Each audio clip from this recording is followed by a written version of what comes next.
जी हाँ, गुजिया। ये एक ऐसी रेसिपी है जो कि सबके दिल के बहुत पास है और बहुत सारे लोग इसे बहुत प्यार देते हैं। तो आज मैं इस रेसिपी को आपके साथ बहुत सारा टिप्स एंड ट्रिक्स और हम लोग घर पे कैसे बनाते हैं बिना कुछ छुपाए हुए, सब कुछ आपको बताते हुए ये रेसिपी को बनाते हैं। तो नमस्कार, मेरा नाम है मनीषा और मैं आप सभी लोगों का स्वागत करती हूँ। तो अगर आप मेरे चैनल पे नए हैं तो please do like share and subscribe और मेरे फेसबुक पेज को भी प्लीज़ फॉलो कीजिए। तो आइए चलिए शुरू करते हैं। सबसे पहले हम लोग इसके फीलिंग्स के लिए जो कि गुजिया में ये जाएगी, तो हम लोग ये नारियल का पाउडर ले लेंगे और पिसी हुई चीनी लेंगे। आप एक काम कीजिएगा, जो नारियल आप अगर आपके पास सूखा हुआ नारियल है और अगर आप उसको पीस रहे हैं, तो आप ये कीजिएगा कि उसको हल्का सा ग्राइंड कर लीजिए कि वो और ज़्यादा ये मतलब बारीकी हो जाए और चीनी को पीस के डालिएगा। ये आज मेरी पहली ट्रिक हुई। इससे ये होगा कि जब हम लोग स्टफिंग उसमें डालेंगे तो वो मतलब फटेगा नहीं, वरना ये बहुत फटता है। और फिर हम लोग को छोटी-छोटी लोई बनाना है इसके लिए कि हम लोग जब बेले तो ये लंबा खींचे, क्योंकि जब लंबा खींचता है तो इसमें एक परत जैसी बनती है। तो ये हो गया मेरी दूसरी टिप्स। देखिए, मेरा जो आटा था वो बहुत ही चिपक रहा था। जब इसका आटा हम लोग लगाए थे तो इसमें हम लोग क्या किए थे कि मूव जो होता है ये जब हम लोग आटा लगाते हैं तो डालते हैं, तो मैंने इसमें वो ज़्यादा डाला था क्योंकि पुरुकिया में क्या है या गुजिया में कि वो ज़्यादा खस्ता रहता है तो बहुत ही टेस्टी लगता है।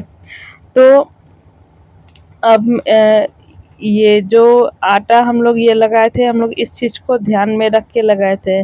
तो आज ये मेरी चौथी टिप्स आप लोगों के लिए हो गई। अब आप देख सकते हैं कि मैं बहुत पतला बेल रही हूँ और एक साइड में रखते जा रही हूँ, क्योंकि एक-एक बेलना और एक-एक भरना बहुत मुश्किल था। और अब देखिए मेरा ऑलमोस्ट बहुत सारा बेला गया था, तो अब मैं इसे फ्राई करने के लिए लेके आ गई थी। मैंने एक बार में 15 ये फ्राई कर लिया था, मतलब भर के फिर ये फ्राई करते जा रही थी। आज के दिन पूजा था तो इस पर्पज़ से हम लोग सारे बर्तन नए निकाले। आप देख रहे हैं इसमें स्टिकर भी लगा हुआ है। तो हम लोग को क्या करना कि जब हम लोग पुरुकिया डालेंगे तो उसको ये मतलब हाई फ्लेम पे नहीं बनाएँगे, क्योंकि ये अंदर से कच्चा जैसा रह जाएगा। हम लोग को इसको मीडियम आँच पे रखना है और इसको अलट-पलट करते ही रहना है। देखिए ये मेरा गुजिया एक बार का तैयार हो गया है। जो फ्लेम वाली बात है वो आज मेरा 5वां ट्रिक हो गया। तो आपको कुछ-कुछ छोटी-छोटी बातों को ध्यान में रखना है जब आप गुजिया को बनाएँ। और ये इतना अच्छा ये महक आ रहा था, लेकिन ये पूजा का था इसीलिए हम लोग इसको नहीं ये उतना कंसीडर किए। लेकिन अगर हम लोग नॉर्मल डेज़ में बनाएँ तो ये गरम-गरम और अच्छी लगेगी। पर हम लोग पूजा पर्पज़ से बना रहे थे तो ये पूजा होने के बाद ही हम लोग खाए थे।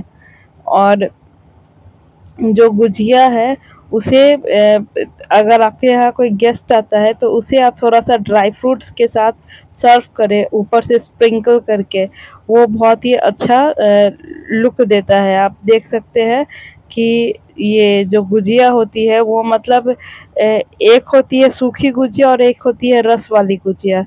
तो हमारे यहाँ सूखी गुजिया ज़्यादा चलती है। आपके यहाँ क्या चलती है, आप मुझे प्लीज़ कमेंट करके बताइएगा। तो इस तरह से जो मेरी सारी ये गुजिया है वो तैयार हो गई और फिर उसके बाद हम लोग पूजा के लिए रेडी होने लगे कि हम लोग को पूजा करने के लिए जाना है। तो इसकी जो मेकिंग है वो मेकिंग प्रोसेसिंग टाइम अगर हम लोग लेकर चले तो 45 मिनट से ज़्यादा नहीं है। 5 मिनट में आटा गूँध लेते हैं, 10 मिनट इसका रेस्ट समय हो जाएगा आटा का। फिर उसके बाद उसी 10 मिनट में हम लोग फिलिंग तैयार कर लेते हैं, फिर उसे बेल के फिर फ्राई कर लेते हैं। तो आप अगर बल्क में भी बनाएँ तो आपको 1 घंटे का समय लगेगा, उससे ज़्यादा नहीं लगेगा।